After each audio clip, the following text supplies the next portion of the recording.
Hello दोस्तों, India world update में आपका स्वागत है। तो चलिए आज बात करते हैं गुस्से के बारे में। कहाँ से आता है इतना गुस्सा, क्या होता है शरीर का हाल। क्या आपने कभी सोचा है कि जब भी हम कुछ महसूस करते हैं तो हमारे दिल दिमाग में क्या चलता है। प्यार, गुस्सा या नफरत, हर भाव के साथ हमारे दिमाग में खास केमिकल जुड़े होते हैं। इतना गुस्सा आखिर होता कहाँ से है, आता क्यों है।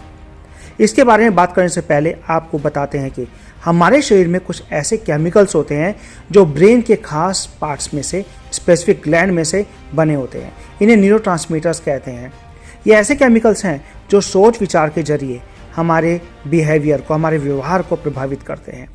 इनकी थोड़ी सी मात्रा ही अधिकांश मेंटल एक्टिविटीज़ के लिए सफिशिएंट होती है। इस तरह के कुछ और केमिकल्स की कमी घातक भी है और इसका अधिक सिक्रेशन भी घातक हो सकता है। तो चलिए जानते हैं थोड़ा सा इसके बारे में। तो हम बात करते हैं सबसे पहले सेरोटोनिन के बारे में। ये केमिकल सुकून भरी जिंदगी और उम्मीदों के लिए जिम्मेदार होता है, लेकिन अगर इसकी कमी हो जाए तो ये डिप्रेशन का शिकार बना देता है। फिर बात करते हैं ग्लूटामेट के बारे में। ये केमिकल सीखने की क्षमता के लिए जिम्मेदार होता है। ये एक दूसरे को संतुलित रखने के लिए जिम्मेदार होता है, बॉडी को संतुलित रखने के लिए जिम्मेदार होता है, याददाश्त को, मेमोरी को बनाए रखने के लिए बहुत ज़रूरी है, मन की शांति के लिए भी ज़रूरी है और ये तनाव को कम करने में भी काफ़ी उपयोगी साबित हुआ है। अब बात करते हैं डोपामाइन की। यह तब पैदा होता है जब हम टेंशन या दर्द में होते हैं, हमें दर्द का एहसास हो रहा होता है। यह सुकून और खुशी दोनों देने के लिए जिम्मेदार होता है।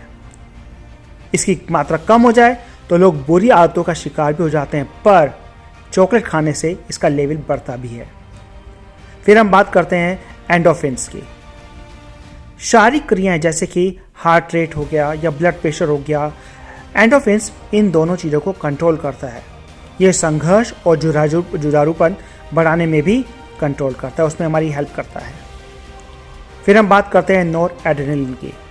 अगर कम हो जाए तो हमें थकान और किसी काम में मन नहीं लगता है। बहुत ज़्यादा हो जाए तो बेचैनी और हाई ब्लड प्रेशर भी हो सकता है। तो चलिए वापस अब बात करते हैं कि आखिर हमें इतना गुस्सा आता क्यों है। गुस्सा आने के पीछे की एक बहुत बड़ी वजह है कंट्रोल, नियंत्रण।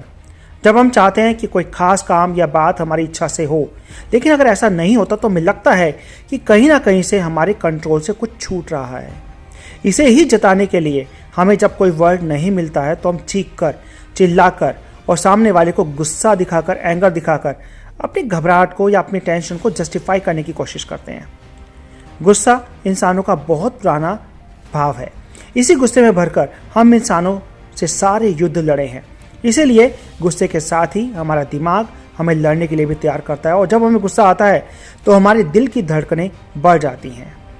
लेटेस्ट रिपोर्ट में आया है कि ऐसे समय में खून में टेस्टोस्टेरोन हार्मोन की क्वांटिटी भी बढ़ जाती है और कोर्टिसोल, जो कि एक स्ट्रेस हार्मोन कहलाता है, उसकी मात्रा भी इसी क्रम में बढ़ने लगती है और दिमाग का बायां हिस्सा ज़्यादा एक्टिवेट हो जाता है। ब्रेन केमिकल सेरोटोनिन लंबे समय से क्रोध और आक्रामकता को रेगुलेट करने में बहुत इंपॉर्टेंट भूमिका निभाने के लिए जाना जाता है। सेरोटोनिन के कम सेरिब्रोस्पाइनल फ्लूइड कॉन्सेंट्रेशन को एग्रेसिव व्यवहार के मार्कर के रूप में भी जाना जाता है। इसका मतलब क्या है? अगर सेरोटोनिन कम रिलीज होता है तो हमें गुस्सा, एग्रेशन ज़्यादा आता है। गुस्से में क्या होता है केमिकल प्रॉब्लम?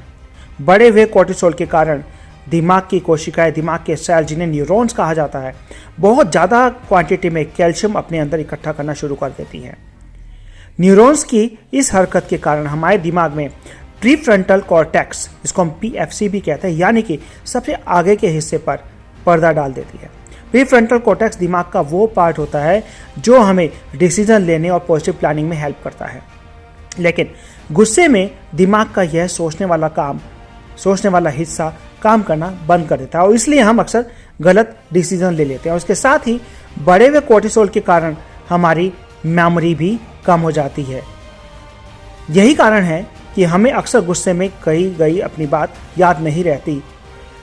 अब होता क्या है?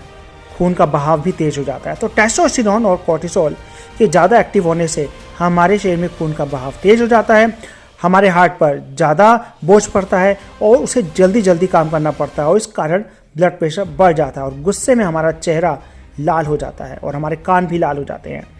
जिन लोगों को बहुत ज़्यादा गुस्सा आता है, भविष्य में उन्हें हाइपरटेंशन और हार्ट अटैक आने का खतरा भी होता है। सुनने और पढ़ने में यह अटपटा जरूर लग सकता है, लेकिन गुस्से के कारण हमें कैंसर तक हो सकता है, क्योंकि हमारी हर फीलिंग का असर पूरे शरीर पर पड़ता है। जब हमें गुस्सा आता है, हमारा इम्यून सिस्टम प्रभावित होता है, बीमारियों से लड़ने की हमारी क्षमता कम होने लगती है। समय के साथ साथ शरीर में कैंसर होने का खतरा 40% तक बढ़ जाता है। इसी तरह गुस्से में जब हमारी आंखें लाल हो जाती हैं, आंखों में जो ब्लड कैपिलरीज होती हैं, हमें प्रेशर बढ़ने लगता है, उससे ब्लाइंडनेस भी क्रिएट हो सकती है, उससे आंखों की रोशनी भी जा सकती है। बोन डेंसिटी कम होने लगती है, माइग्रेन का खतरा भी बढ़ जाता है। तो दोस्तों, अगली वीडियो में फिर मिलते हैं कुछ और इंटरेस्टिंग फैक्ट के साथ। अगर आपको वीडियो पसंद आए तो लाइक, शेयर और सब्सक्राइब जरूर करें, और अगर आपको किसी स्पेशल टॉपिक पर वीडियो चाहिए तो नीचे दिए कमेंट बॉक्स में अपने टॉपिक्स बताएं। Thank you.